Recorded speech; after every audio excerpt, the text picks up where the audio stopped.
volcano experts say there's nothing to show there has been a surge in volcanic eruptions, despite the deaths of almost 100 people in Guatemala and an entire suburb swallowed in Hawaii this week. Indonesia's Merapi also erupted last month. Volcanologist Ray Cass from Monash University said the frequency of eruptions varies, and it's simply down to technology, meaning news and images of volcanic activity are more widely shared. Almost 100 people have been confirmed dead after the Guatemala volcano erupted. I think what's happened in the past 20 years is technology, surveillance, drones, video cameras have advanced so much and we're much better able to document and record eruptions than they were before, said Mr. Cass, who has traveled the world researching volcanoes. If you look at any of the major countries, Indonesia, South American countries, Central American countries, at any one time there will be one or more volcanoes that are bubbling along. He said Merapi as well as Mayon in the Philippines, which spewed lava earlier this year, and a handful of volcanoes in Mexico were also currently looking volatile. However, Australian travelers can probably stop worrying about Bali's Mount Agung, which Mr. Cass said should have calmed down after erupting last year, causing evacuations for locals and flight cancellations for visitors.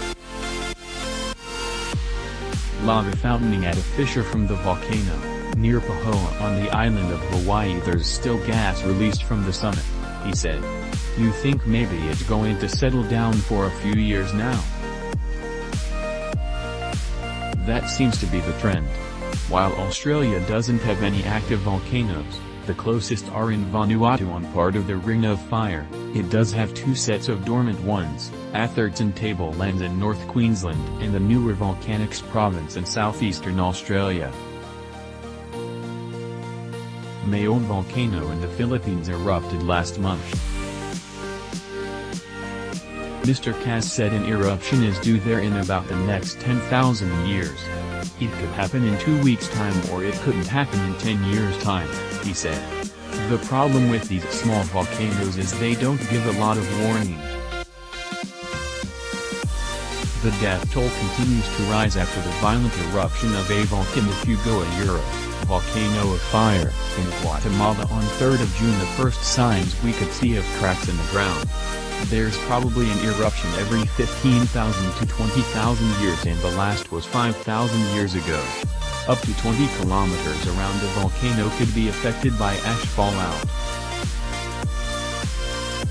The death toll continues to rise after the violent eruption of a volcano of fire, in Guatemala on 3rd of June. There would be a base surge, a strong steam explosion, with rock and debris. They would potentially travel up to 10 kilometers and they could do some damage to infrastructure and human beings.